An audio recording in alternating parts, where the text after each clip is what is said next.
Hi, good afternoon, everyone. So, welcome to another episode of the Beyond Alpha podcast. And today, June 1st, is the first day that Metro Manila is put on the GCQ. So, to everybody who goes to work, you're free to move into the metro or go to your office. So, again, natapos na yung ECQ. So, technically hindi naman totally tapos na yung quarantine period, pero papapasukin na sa trabaho yung mga tao.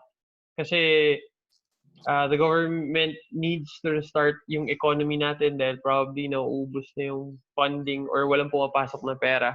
Okay, so with that, ano ba ang mga bagay na natutunan natin at gagawin natin differently sa panahon ng GCQ na? Ibig sabihin, we can move around the metro for essential activities such as work and obviously yung mga pag-grocery kasama pa rin. Okay, so as always, today I'm here with my partner Brian so we can discuss yung mga changes saka yung mga pwede natin baguhin dahil ngayon GCQ na. Balik trabaho na, kumbaga. Right? Ayun. First of all, good afternoon everyone. So, sa mga bagong mga first time na makapakinig sa amin, click the subscribe button. Doon sa mga dati nang nakikinig, thank you guys. And yun, why are we we're tackling this topic for today? Yun nga, definitely, tagal natin na lockdown for 2 months more and more, di ba? So, marami tayong mga realizations or ako personally, ang dami kong na-realize and natutunan dun sa nangyari. Pero yung realization na yan kasi, it doesn't mean anything kung wala kang gagawing changes para moving forward, mangyari man ulit yan or something similar, alam mo, you'll be more capable of handling the situation. So yun. And definitely yung mga sasabihin namin ni JP na share na rin namin before, it just means ganun ka-importante itong mga to. So yun, akin pre, natutunan ko like what I've shared before we start recording. In a snap of a finger or just like that, pwedeng mawala yung trabaho mo eh. Hindi, I'm just so grateful na hindi yung industry ng work ko is hindi tinamaan. Pero naisip ko rin yung possibility na what if yung naging sitwasyon is ang tinamaan or naapektuhan yung industry ng work ko. So, posibleng ako yung nandun sa sitwasyon na nawalan ng trabaho. And to, it would be so challenging na ma-lockdown ka, na hindi ka prepared, and walang pumapasok na income, pero tuloy-tuloy yung gastos, like yung bills mo, yung daily necessities mo, like food, ganun. So, yan yung sa akin. And ang gagawin kong step dyan with that realization, doon ko mas napaigting yung importance sa akin nung emergency fund eh. So dati kasi tabi lang ako something, 'di ba? Parang pero walang clear goal eh. Ngayon, aklaruhin ko talaga na tipong ito at least 3 months, 6 months, I highly advise. Ako personally, tina-target ko 6 to a year na to cover my monthly expenses. Hindi natin kasi masasabi, 'di ba? So 'yun, na emergency fund, yun yung i-build ko. 6 months to a year of my income or something. Ang lower band or lower level ng target ko is 6 years to a year nung to cover my expenses. Pero yung higher target, yung big, hairy, audacious goal ng target is at least 6 months to a year of nung income ko. So, kumbaga may mas maganda yung buffer, mas maluwag. Hindi naman saktong-sakto dun sa expenses, monthly expenses. Yun yung sa akin. That's number one for me. Ikaw, pre, anong ano mo? Mga natutunan mo this past 2 months or more nung naka-lockdown tayo? Yeah, sa akin gano'n din, eh. It's more of gaano tayo ka-fragile pala. Nagkagulatan dito sa quarantine, eh, and dito sa virus itself. So, for me, number one is preparedness or readiness para humarap sa sakuna. Yun yung kailangan i-improve talaga. Not just financially, but also physically, yeah, we have to be ready to parang face another pandemic in the future. Um, like number one ngayon, marami sa atin ang babalik ng trabaho. Ngunit syempre, hindi lahat sa atin is fortunate enough na may sariling sasakyan, or maluwag ang bank account. Maraming bagay eh. We gotta get ready for another situation na ganito. So, sa akin ang key takeaways ko like right now is exploring yung different modes of transportation kagaya ng pagbabike, paggamit ng scooter. Bakit for me point of emphasis 'to? Kasi if hindi ka ready physically, it's not easy to ride a bike to go to work. For example, you're a couch potato, hindi ka nag-e-exercise, and all of a sudden puwede na bumalik ng office. Like kunyari today, may nakita ako isang picture, isang babae that she tried to ride her bike going to Pasig, papuntang Makati sa office niya. Mhm. So sa kalagitnaan, para siyang hinimatay, nasusuka siya. Yung ang point ko dito is don't underestimate yung task. Even though it's as simple as riding a bike, if you're not ready for this, mahihirapan ka diyan. So, number one lesson for me would be we have to get our physicality or our bodies ready for whatever it needs. Medyo physical na labor, alam mo yung mga demanding na activity kasi we don't know kung anong pwede nating kaharapin, eh. So, kailangan ready tayo not just financially, but most importantly yung physical na katawan natin. And while we do that, ini-improve natin yung immune system natin. So, when we exercise, when we bike, when we jog, na-improve din natin yung capability ng katawan natin labanan yung kung anumang virus na pwede nating kaharapin. So again, na-emphasize yung importance ng health. Naalala ko dati, I'm pretty sure marami rin sa atin nung nagsa-start 'to pagka niyaya kayo mag-gym ng kung sino mang gym buff friends niyo diyan, sabi niyo, "Wala akong time ngayon, eh, wala akong oras, eh." Um, Eto lang masasabi ko dun, if isa kayo sa mga tao na ganyan na excuse, if you don't have time, make time. Kasi yung this might be the factor between life or death, eh, for you. Okay, Mm. so secondly is yung preparedness natin sa pagkain and, yung mga basic na emergency stuff natin, not just yung emergency food, emergency fund, emergency tools din. Like for example sa'min ang nangyari, quarantine period, um, ang haba ng pila sa grocery, tapos kinagabihan nag-brown out pa. Alam mo yun? Ang daming nangyayari. Mm. Tapos kulang ka ng tools like, wala kang stock na pagkain, kumbaga sobrang delata. Mhm. Yung isa naman yung against yung brownout is wala kang emergency light man lang para makapagsaksa ka ng electric fan. Alam mo yun?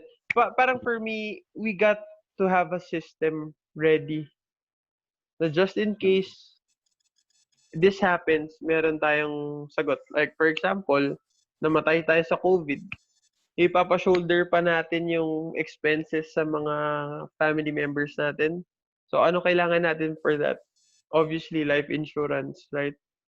I think for me, let's have a separate session para isa-isahin yan. Pero for me, it's basically we have to have a fail-safe system. O kung ang ibig ko sabihin doon is, pag nangyari yung mga sakuna or yung mga malalang sitwasyon, meron tayong system in place na kunyari meron tayong sobrang delata sa ganito, nakatago na yan, good for 2 weeks to 1 month. Alam mo yun? Hindi mo naman kailangan bilhin yun ng isang bilihan eh, lalo na kung hindi ka maluwag sa cash. Kung ngayon Mhm. at makakabalik na tayo sa trabaho, baka pwedeng unti-unti nyo lang i-build yung pantry nyo. Kumbaga Mhm. tago lang ng pagkain sa bahay, kahit pa isa-isang delata lang kada grocery. Alam mo yun? Sa akin, yun yung realization ko is, number one, we gotta be physically ready for whatever is coming towards us. Number two, we have to have a system in place just in case dumating yung worst case scenario, which is itong pandemic. Worst case scenario to, buong mundo, pinaluhod nito eh. Mhm. Sa akin, yun yung mga key takeaways ko dun, bro. Tsaka yun yung mga things na kailangan gawin. Mm. Sa akin, pre, add ko lang, number 2 for me is spending quality time with your family. So, kung ikaw yung tao na safe kayo lahat ngayon ng pamilya mo, walang nagkasakit, walang tinamaan ng COVID, be very grateful. Hindi natin alam yung sitwasyon nung mga pamilya na merong silang member na tinamaan, then hindi man lang nila na nakausap, hindi na nila sila nakapagpaalam, hindi nga man lang nila mailibing ng maayos yung kapamilya nila. That's so hard, 'di ba? Yung mamatayan ka na lang mahirap na eh. What more na yung namatayan ka hindi ka man lang nakapagpaalam or hindi mo man lang mailibing na maayos yung ano mo. So, in my case, with that realization, ako as much as possible, senior na airmats ko eh. So, as much as possible, I show my love in my own way and appreciation dun sa airmats ko, sa mother ko, and dun sa family members namin. Sa ate ko, dun sa mga kasama namin dito sa bahay. So, for example, yun, halimbawa sa airmats, kinain na rin ng sistema na pa binge watch ng mga shows. Eh, yung sa Netflix, may kulang na season yung pinapanood niya.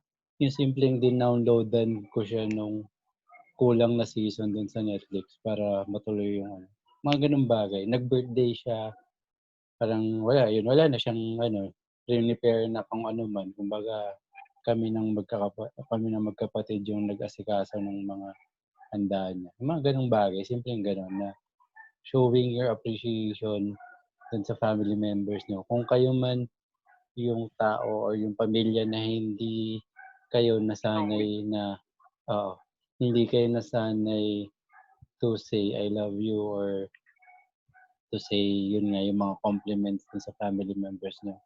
It's there's a way of showing that love or appreciation through your actions eh. So ganun ko pinaparamdam and pinapakita yung yun sa family members ko. Yun yung number 2 ko pare. Number 3, living a life of reality.